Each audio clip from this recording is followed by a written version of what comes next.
hari ibintu 17 umuntu uwo ari we wese uri mu myaka ya za 20 kugera 29 agomba gukora uko byagenda kose, kandi ibyo bintu nibyo birema ahazaza he mu gihe amaze kurenga iyo myaka. Ikintu cya mbere, kubaho muri iyo myaka udafite umupangu, nta plan, ugasanga umuntu nyine arabyuka akagenda gutyo bisanzwe, nanone bukarinda bwira, kuva mu gitondo kugera ku mugoroba, kuva ku wa mbere kugera ku cyumweru, ugasanga umuntu abaho nta plan agira. Nta plan wenda ngo agira ngo kuva mu gitondo ndi buze kubyuka nindangiza amasaha 2 cyangwa isaha 1 mbe ndi gukora ibi cyangwa se ntarakora ibi ngibi, ugasanga ntabyo ibyo ngibyo ntabwo abigira. Bene iyo umeze uko nguko bikomeza kukujya mu mutwe, ukangiriza igihe cyawe kikajya kigenda utazi uburyo cyagenze, imyaka ikagenda yicuma, ubayeho ubuzima budafite igisobanuro runaka mu buryo runaka. Bityo wowe niba uri mu myaka yawe ya za 20, shyiraho intego yawe, uvuga uti mu gitondo nimbyuka wenda ndakora ibi, nyuma ya saa sita nkora ibi, amasaha sinkoreshe phone, ibintu nk'ibyo ngibyo bihite bigira igisobanuro kandi bifite ikintu bizakugezaho. Ikintu cya kabiri, kwiruka ku bakobwa ndetse n'abagore aho kwiruka ku ntsinzi cyangwa se ku ntego runaka. Buriya nk'umusore uri mu myaka yawe ya za 20, abantu b'igitsina gore bazahoraho, niyo wagira na 30 na 40, abantu b'igitsina gore bazahoraho, ariko ibintu utari gukora nona ntabwo bizigera bibaho imyaka nitambuka cyangwa se igihe cyagusize. Bityo rero byaba byiza ugabanije cyangwa se ukaburetse kubishyira imbere, kwiruka ku bantu b'igitsina gore cyangwa se b'abakobwa nyine mu myaka yawe ukiri mitoya, ukabanza kwiruka ku bintu utekereza ko ari ingirakamaro cyangwa se inzozi zawe zimwe usetinga wihuvuga uti izi nizo nzozi zishaka kuzageraho. Hanyuma basi wabona ko hari ahantu ugiye kugera cyangwa se birimo kukugeza, ugatangira kuzana abantu b'igitsina gore mu buzima bwawe. Ikintu cya gatatu umusore uri mu myaka ya za 20 atagomba gukora, kuba umunebwe. Ugasanga umuntu nta kintu akora, ari aho bisanzwe, mbese tuvuge ngo yibereyeho gutyo gusa, kuba umunebwe. Ndetse hakaba harimo no kutagira ubushake bwo gukora igihe ikintu runaka kibonetse, tutitaye ku cyo uricyo cyangwa se ngo ibyo wize, ibyo ngo wumva utekereza ngo uzakora, ahubwo ibiri imbere yawe byari byo byose birimo kuboneka cyangwa se bishobora kuvamo akavantage, ukabikurikira ukajya kubikora. Ibyo bunebwe ukabyirinda, kubera ko iyo umuntu ari umunebwe uba usanga mu buzima bwe nta skill cyangwa se ubumenyi runaka afite mu kintu runaka, kandi iyo amahirwe agiye kuza mu buzima biragutungura. Ntabwo bigendera ngo wenda ngo wize ibi ngibi ngo wapi, barazi cyangwa se ikintu kikaza aho wibereye kikagutungura, uzi gukora kino kintu ugasanga icyo kintu ntabwo ukizi kandi uri umusore. Ibyo rero by'ubunebwe bituma nta bumenyi ugira mu bintu runaka, ndetse ubunebwe turimo no kuvugaho ni bwa bwoko bw'ubunebwe butagutera amatsiko yo kumenya ibintu runaka. Urugero ngo wowe uvuge ngo ese mfashe na telefone ngo mfate video byagenda gute, ukaba ufite ubwo bunebwe bwo gukora bene icyo kintu, ubu usanga mu gihe kizaza ahantu hakenewe ubumenyi runaka ubwo ari bwo bwose nta kintu uzasanga uzi, ndetse kandi igihe udafite bene iyo experience cyangwa se ubwo bumenyi runaka, kugenda uzamuka ujya ku rundi rwego rukugeza kuri za nzozi zawe utekereza ngo arizo ushaka kuzageraho, ni ibintu bizaba bigoye cyane. Ikintu cya kane, kwigereranya n'abandi bantu ni ikintu utagomba gukora mu myaka yawe ya za 20 nk'umusore, kubera ko iyo wigereranya n'abandi bantu, cyane cyane ko n'imbuga nkoranyambaga zidushuka, abantu ubonye ku mbuga nkoranyambaga bari gukora utuntu ukumva nawe wadukora. Niba uriya musore cyangwa se uriya mugabo yerekana ari gutwara imodoka ku mbuga nkoranyambaga, nanjye ngomba gutwara imodoka.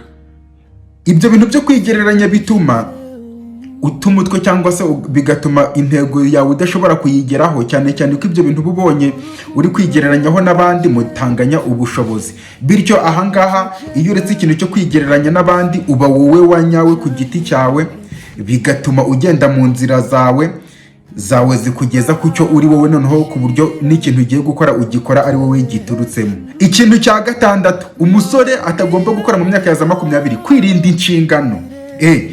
Hari abasore nyine ubona wagira ngo nyine inshingano ntabwo zimureba.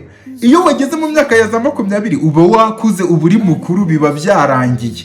ntabwo ugomba kuba uri wa musore wikorera akantu mu buzima bwe runaka ngo narangiza ajye ku mbuga nkoranyambaga yifate ngo noneho ngo hari icyo nagezeho, ngo nta muntu nishingikirijeho. Ninde se ugomba kwishingikirizaho nyine? Uri mukuru, urakuze, ni inshingano zawe nyine kugira icyo wigezaho. Ibyo ngibyo ni inshingano zawe, bityo bikore, ndetse kandi ufata inshingano z'ibintu ibyo ari byo byose mu buryo bw'amafaranga. Ibikorwa byawe, niba hari icyo wakoze, wakira izo nshingano zabyo umaze gukura. Ibyo ngibyo bizagukomeza mu mutwe kugira ngo ube umuntu w'umugabo. Ikintu cya karindwi, guspendinga amafaranga ndetse n'imbaraga zawe kugira ngo wempuresinge cyangwa se abantu babone ko ari wowe.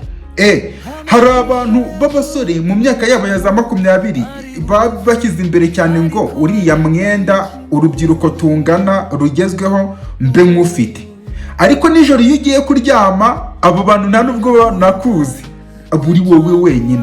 Noneho niba wasevinze amafaranga, hari n'abantu bitwa n'inzara, ibyo turabizi, ugasanga nta kintu agira cyo kurya mu geto ye cyangwa se iwabo, kubera ko yaguze imyenda, kubera ko yaguze isaha, kubera ko yaguze imodoka. Ukagura imodoka ukodesha kwa Landirodi, ukaba umukire kurusha Landirodi w'ahantu utuye, kubera gusa ngo ushaka ngo abantu bakubone urimo kubempuresinga, babone ngo uri umusore ugezweho, uri jenizi ugezweho, ariko ukaburara.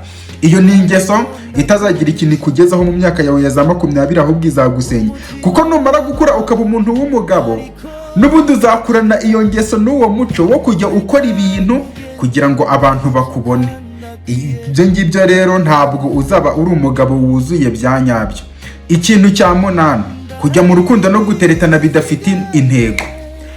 Umusore ntabwo agomba gusimbuka ava mu rukundo rumwe ajya mu rundi byo kwinezeza.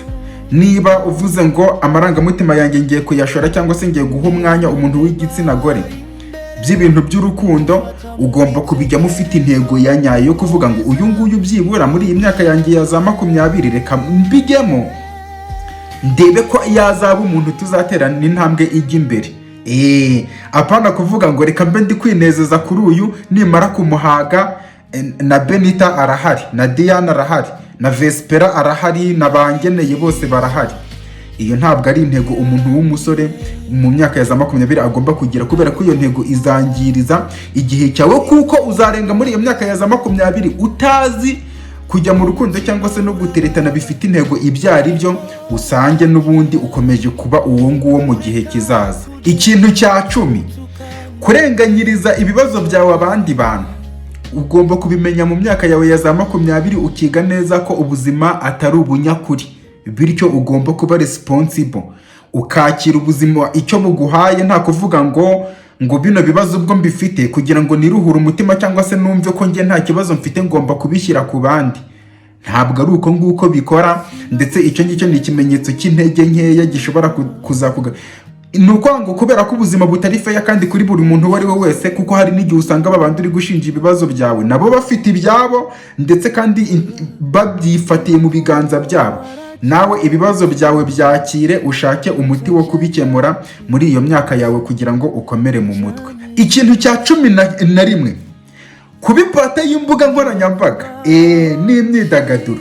Imbuga nkoranyambaga cyane cyane amavideo y'amashoti nyine amara igihe kinini cyane umuntu ari guskororinga ntumenye igihe byagendeye. Niyo tuvuge ngo niyo naba nta gihe cyangwa se nta kintu ufite cyo gukora, uzamanaginge ujye ukora ibishoboka byose, urebe video zigushimisha, amashoto yarebe, ariko nanone umenye igihe cyawe, ugenge igihe, ku buryo no muri wowe ushobora kumanaginga ukavuga ngo nta kintu mfite cyo gukora uyu munsi wose, ariko nanone simara igihe kinini cyane ku mbuga nkoranyambaga.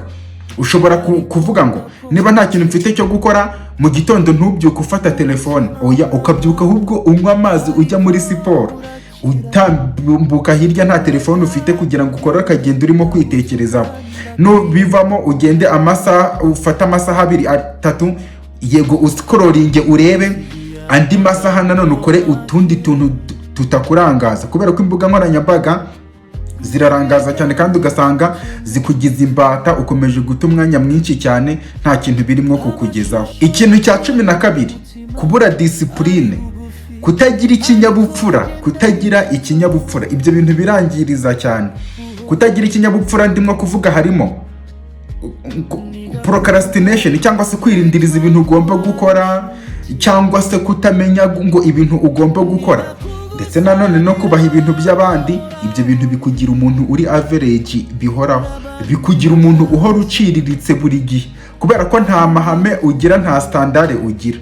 Ndetse kandi ikinyabupfura buriya nicyo gitandukanya umuntu uzagera ku bintu bya danje n'umuntu w'umuhombyi. Discipline, kino kintu cyitwa discipline, niba utagikurikiza mu myaka yawe ya za 20, menya ko bizaba bikugoye cyane no kuba washinga intego y'ikintu ushaka kugeraho mu gihe kizaza. Ikintu cya 13, kwirengagiza ndetse no kunegirija nyine utuntu wagakwiriye gukora turi personnel, cyangwa se ibyo bita personal growth, gukura kwawe nkawe ubwawe, gusoma udutabo cyangwa se gukora utuntu tw'utwitozo, kwiyitaho, siporo, ibintu nk'ibyo ngibyo. Niba uri umusore mu myaka yawe ya za 20 ukaba wirengagiza utwo tuntu, umenye ko uri mu bibazo bikomeye cyane, kubera ko nubwo biriya byose twabivuze akaba ari ibintu ugenda ukora, ariko no gukura muri wowe, icyo kintu ni ingenzi cyane. Ndetse kandi ibyo ngibyo iyo ubikora, tuvuge gusoma ibitabo, gukora siporo iyo ariyo yose ariko ivunanye, ni ibintu bikwigisha n'ikinyabupfura cyangwa se ya discipline yo gukora ibintu bigoye ugakomeza kubikora, hanyuma bikaba umuco wawe, kugira ngo ibintu byoroshye nibiramuka bije mu nzira zawe uzasange atari ibintu byadanje, nyine ari ibintu uzacamo fresh. Ikintu cya 14, kugumana inshuti cyangwa se gukomeza kuba inshuti n'abantu ubizi ko abo bantu bari toxic, ari abantu babi. Ndetse noneho hari n'abantu muri iyi myaka ya za 20 baba bafite inshuti babizi ko izo nshuti ari mbi, ariko ngo bazigumane kugira ngo batazihomba cyangwa se ngo badatandukana. Uko nguko uba urimo kwiyica, uri no kwica n'umutima wawe, urimo kuwuroga mu buryo utazi. Ikintu cyonyine, niba wamenye ko inshuti yawe iri toxique, yireke icyeho igende, cyangwa se uyige kure igende.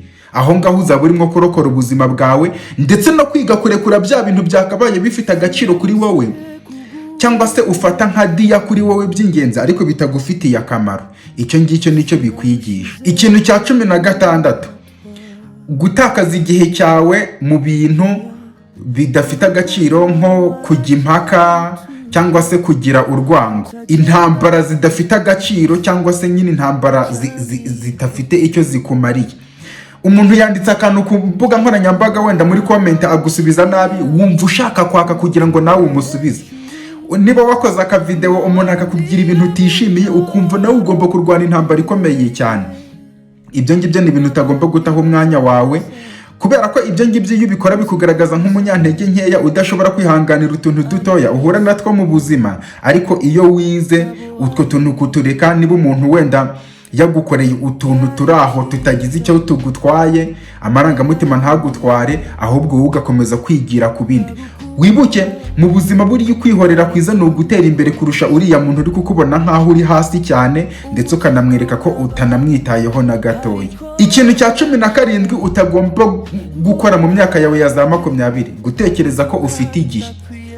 Ni ukuvuga ngo niwibeshye ukibe, icyo nicyo kinyoma ubundi kibaho muri ubu buzima. Umuntu ashobora kwibwira ko afite igihe, ariko igihe kiraguruka mu buryo udashobora no gusobanura. Bityo icyo kintu ugomba kukirinda cyo gutekereza ko ufite igihe, ahubwo ugatangira kwita ku bintu byawe. Aho kugira ngo utekereze ko ufite igihe ngo cyo gukora ibintu runaka cyangwa se uzaba ubikora, wakora kino kintu. Ikintu cyonyine cyo gukora ni ukubaka etike cyangwa se indangagaciro z'akazi ugomba kuba urimo gukora, kubera ko intsinzi cyangwa se iyo tuvuze intsinzi ntabwo ari ukugera ku bintu byinshi cyane byadanje, ahubwo ibyo ukora kugira ngo ubashe kubigeraho bibashe no gutera n'imbere. Byibura ntabwo ari ibintu biza kubera ko ubyifuza mu buzima, ni ibintu biza kubera ko wabishoyeho imbaraga. Rero kwibwira ko ufite igihe gusa ukavuga ngo ufite igihe, warangiza ukavuga ngo hari ibintu wifuza kuzageraho mu buzima bwawe bw'ahazaza, utakoze, igihe kiri no gukomeza kuguruka kizagucika, n'ubundi na bya bindi wifuza kugeraho nta kintu kiri kuba. Bityo etike cyangwa se indangagaciro z'akazi ugomba gukora, nicyo kintu cyonyine ugomba gusetingaho umutima. Ibyo nubikora nurangiza wishoremo ubwawe, ukure utuntu tugufitiye akamaro, ariko nanone tugukomeza umubiri, ubwonko ndetse n'umutima, hanyuma upange ahazaza hawe fresh cyane, kugira ngo mu myaka ya za 20 uzayirengemo neza uri umuntu ukomeye.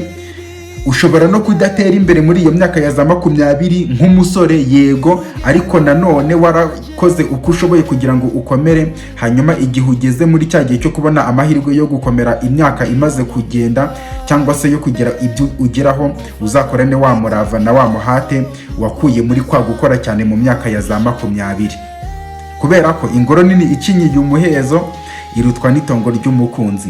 Kanda ku ibuto ya like ndetse na subscribe kugira ngo buri kiganiro cyose nzanye aha ngaha uzajye ukibona neza cyane.